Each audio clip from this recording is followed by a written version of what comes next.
What's going on, everybody? Hope you're all having a fantastic day today. Now, ladies and gentlemen, today's video I thought it would be a great idea to go ahead and dissect and dive deep into the matchmaking within Xdefiant. Behind the scenes, they gave us a little blog post on how it works, but of course, I wanted to dive deep myself and see with my own eyes if it's good, if it's bad, and how it compares next to Call of Duty. So, of course, I tested out tons of hours of being in a squad, playing solo, so on and so forth, to give you guys the overall experience and really let you know if, Xdefiant is better or worse with how the matchmaking currently is within this game. But of course, ladies and gentlemen, before we go ahead and dive deep, if you guys are interested in more content just like this, don't forget to go ahead and subscribe and hit that bell. We post daily here at 8 in the morning Eastern time. Of course, you guys know, even though I have been posting a bunch of Xdefiant, when Season 4 drops for Modern Warfare 3, I will be talking about that as well, because you guys know I do enjoy Modern Warfare 3.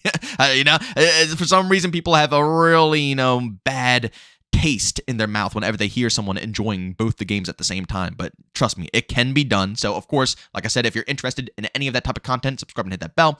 And if you guys want to check out any of my live streams, I'm going to be live today around 12 to 1 p.m. Eastern time over on Twitch. We host open lobbies on Xdefiant, so if you guys want to get a squad, by all means, you can tune in. I got a link to that channel down in the description of this video. Now, there are a few negatives I want to discuss with you guys regarding Xdefiant, but I've been kind of just trying to grind out the game as much as possible to see how these negatives are, if they are, just a one-time experience, if Mark Rubin's going to put out anything over on Twitter discussing these things. So I'm going to give it a few more days to kind of test out the negatives that I've been kind of formulating, and then I'll make some videos to hopefully give some constructive criticism, feedback for the developers to take and obviously excel with this game right here. But for the time being, like I said, I thought the best thing to go ahead and dissect is the matchmaking, especially knowing that we are in the beginning phase of Xdefiant, and as we all know, there's no better time to test out matchmaking than when it's at its all-time peak of sweat. Now, I will say, I think the weekend is going to introduce a lot more, I guess, a few more sweats. I don't want to say a lot more, but at the same time, I think this was a great time because all the casuals are probably at work, class, whatever you guys got to do. You're probably out there, doing your life. And a lot of the sweats are on right now. It's the middle of the week, Tuesday and Wednesday. It's probably the 9 times out of 10 is a lot of sweats when you play this game. So again, I thought this was the perfect time to go ahead and dissect it. And I got to be honest with you guys, it is really freaking good. And single-handedly, this will take a lot of people away from Call of Duty. Of course, will it destroy Call of Duty? Not even in the slightest, obviously. The only thing that's going to absolutely destroy Call of Duty is itself. But people were wondering, if the removal of EOMM and the thick matchmaking that they have within Call of Duty would actually assist. And, people were worried, including myself, that the game would be way too sweaty at launch, It was ridiculous within the betas. I mentioned it a million times before that it was 1 million plus players within those betas, and it was still extraordinarily sweaty. I can only imagine what the full release is going to be. But after playing the full release, I can confirm that it's not as bad as I expected. First and foremost, obviously, you guys know that there's input-based matchmaking, so if you don't want to verse any mouse and keyboard players like myself, you can just simply turn that off and play with the input that you want, that you request. It's outstanding. And sadly, the disbanding lobby feature is not really active right now. Well, the non-disbanding lobby feature. How it's supposed to be is if you pick one singular game mode, it will not disband you from the lobby, but it's not active right now. Even in the game modes that you only pick one mode, you're still getting booted out of every single experience. But I think this is going to be fixed further in the future because, again, this was supposed to be at launch. You were supposed to be able to get into non-disbanding lobbies, so we'll see how that turns out. But even with non-disbanding lobbies not being introduced, it's still just such a breath of fresh air while playing Xdefiant. And I want to know what you guys think down in the comment section as well. Do you agree with me, or do you think I'm going crazy here?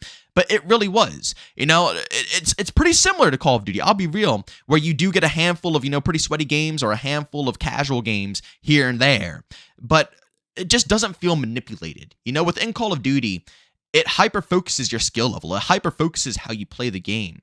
And then it puts you into lobbies accordingly. And of course, if they think that you deserve to lose a game, if you're winning too much, they will literally party you with the worst players known to mankind.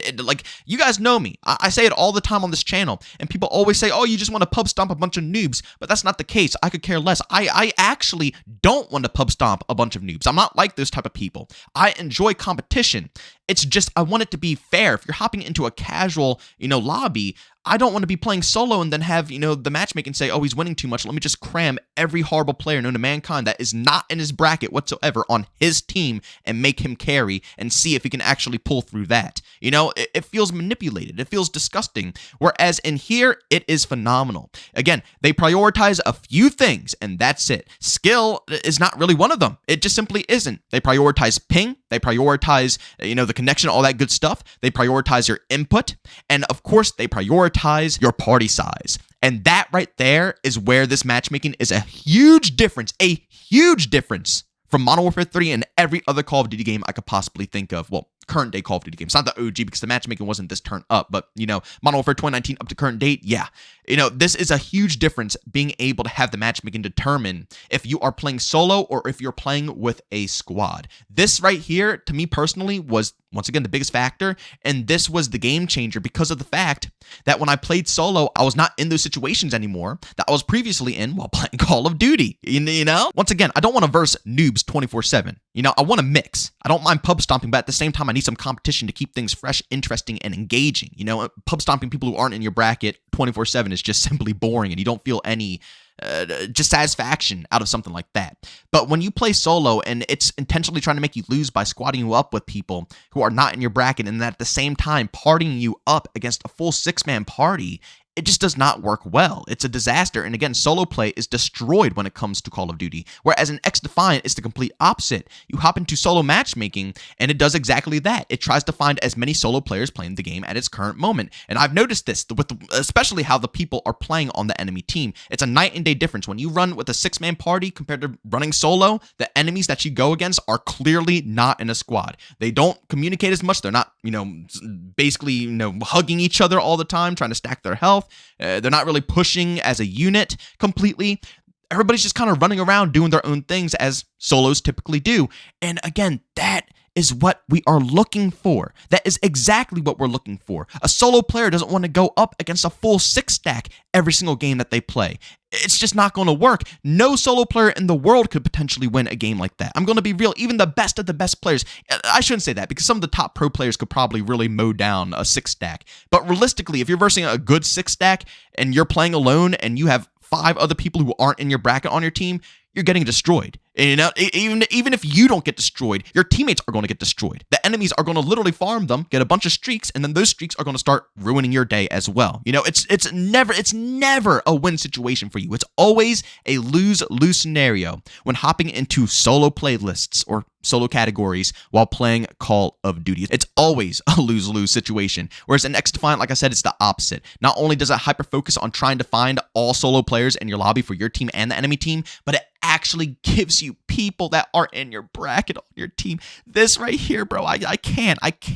It's outstanding. It's amazing. When I'm playing solo, again, like I said, I might not be versing noobs every single game, but that's to be expected, right? With no scope-based matchmaking, it's just throwing you in with the best connection. So clearly, you're not going to stomp every game still. You're still going to get competitive lobbies, but the biggest problem was my teammates were never there to back me up in Call of Duty. But in Xdefiant, they give you good teammates. Again, it's not EOMM trying to screw you over, saying that you're winning too many times or you're playing too well. It's just a simple matchmaking algorithm to try to find the best connection. And then once everybody gets lobbied into the game, then it balances out the teams. And it does it so good. It might have been a handful of games I played while solo where I had to seriously carry, but I would say 7 out of 10 of my matches, I've always had phenomenal teammates. Yeah, maybe I have a sprinkle of 1 or 2 that can't really do much, but do I always have a full 5-stack of teammates that can't do anything and they're getting pummeled? No, I at least have 2 other, maybe if I'm lucky, I might have 3 other players who are just as good as me, which makes the matches fun, right? That's what makes the matches fun. Even if we lose, as long as I see that I'm not the only one doing something on the team, I don't care. It's good. But in Call of Duty, like I said, that's not the case. You go through the whole match, you lose, and then you look at the scoreboard, and half your team is like 1-50 with no time on the OBJs. And it's like, why am I even bothering? Why am I even in this algorithm right now if it's going to constantly feed me teammates like this? And it's the main reason why I stopped playing solo in Call of Duty. I only play with a 6-man. But low-key, with how the matchmaking has been, I might become a solo player again. Not completely, because I love hosting open lobbies with you guys.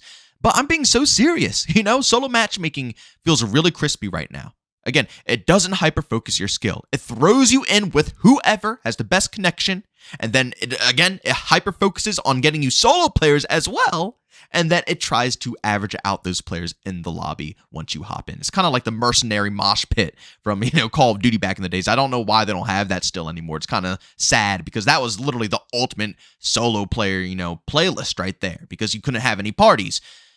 But that's basically what it is, and it's nice. And in 6v6 now, you're always versing other 6-man parties, which it should be. Me, it's a little bit of a problem because, again, I host open lobbies over on stream, and I don't really have the voice chat on because I'm focusing more on the comment section chat. I want to chat with you guys and make sure you guys are, the main centerpiece of the stream.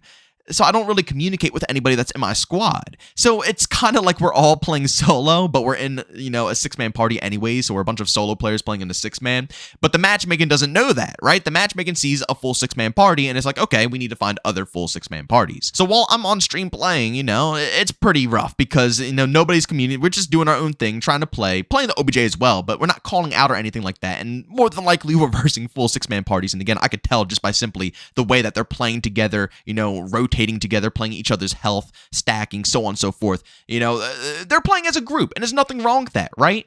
But I think that's going to be good for people who are actually playing in legitimate 6-man parties. My situation is rare, and it's pointless, honestly. The majority of people who are playing on a team like that are probably in a friends group, chatting it up in, some Discord call or, in a PlayStation, Xbox party chat. I don't know what you guys got, man. You guys are vibing out, talking, which means, yeah, more than likely you can call out someone or do something of that sort, which that's what it's supposed to be. You're not supposed to be in a 6-man party versing a bunch of solos, right? That's not how it's going down. And again, the matchmaking doesn't see that for me personally, even though that's kind of what we're doing there, a bunch of solos squatting up.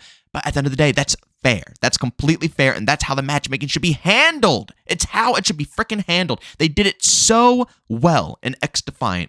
And I know it's still sweat. It's still sweat out there. But I've said it time and time and time again, that's simply the community. FPS games are so naturally sweaty now, it's not even funny. I don't think any FPS game can release, and it's not going to be sweaty, okay? So that's just simply how it's going to be now. But when it comes to the matchmaking in COD, we want it to be more fair. We want it to make sense, and we want them to stop trying to force us to lose. Just give us good connection. If we lose, we lose. And let me tell you something. When I lose in Xdefiant, it doesn't feel as bad. It feels kind of good because I know I got outplayed in a legitimate way and the algorithm didn't try to finesse me with my team or with something else to, try to get me to opt out of that game, right? It sucks. It sucks having to force my way into a 6-man party on Call of Duty just to enjoy the experience. You shouldn't have to do that. Solo players have been neglected for so freaking long, and it's about time we see them get a little bit of love here with this new matchmaking system. But again, that's just my personal experience with this overall stuff here. Let me know what you guys think down in the comment section. And I don't want to see people saying they have to sweat too much because that, again, we already knew that's how this game was going to be. We knew it was going to be sweaty. I want to know if you notice that the matchmaking is prioritizing 1, ping, and 2, how many people are in your party. If it's just going to be you playing solo, are you noticing other solo lobbies? Are they throwing you into a nice mix? Are they averaging out the teams nicely? And if you're playing with a 6-man party, do you notice other 6-man parties? Do you notice a bit more competition? And again, I don't want to say it's all competition because I do find some parties out there, other 6 stacks that have casual players in it. So you do get some casual pub stomping, along those lines. But 9 times out of 10, if you're playing in a 6-man, I would say it's more competitive people than casual people playing all together. Even the casuals will still, try to win a game here and there, if they're playing as a 6-man party. It's just natural. It's how us humans naturally play things compared to being a solo player. But again, leave your opinions down below in the comment section. But as always, if you enjoyed today's video, leave a like. If you hate it, leave a dislike. Don't forget to subscribe and hit that bell. Post daily here at 8 in the morning Eastern time. And like I said earlier, if you guys want to catch any of my live streams, I do that over on Twitch pretty much daily. You guys can find a link to that channel down in the description of this video. But as always, thank you for tuning in, and I'll see you all on the next one. Peace out.